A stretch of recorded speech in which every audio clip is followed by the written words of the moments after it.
August আন্দোলনে যে মানবতা দেখাইছে শেখ হাসিনা এবং শেখ হাসিনার সরকার, শুধু তাদেরকে ফাঁসি দিলে হবে না। এই শেখ হাসিনার দল আওয়ামী লীগের উনি নেত্রী ছিলেন। আমি আশাবাদ ব্যক্ত করি যে এই আওয়ামী লীগ একটা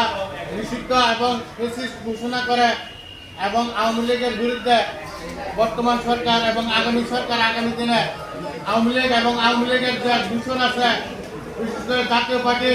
14 দলীয় জোট, সবাইকে দলীয়ভাবে তাদের বিরুদ্ধে আমাদের জনগণকে এবং যারা শহীদ হয়েছে, শহীদের সাথে যারা সম্পৃক্ত ছিল, আহত হয়েছে, তাদের পক্ষ থেকে আমি আশাবাদ ব্যক্ত করব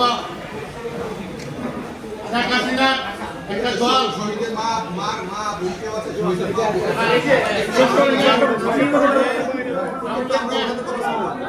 এই আওয়ামী লীগকে নিষিদ্ধ ঘোষণা করে তাদের বিরুদ্ধে আগামী দিনে আওয়ামী লীগের দূষণের বিরুদ্ধে একটা অবস্থান গ্রহণ করবে এই আশাবাদ।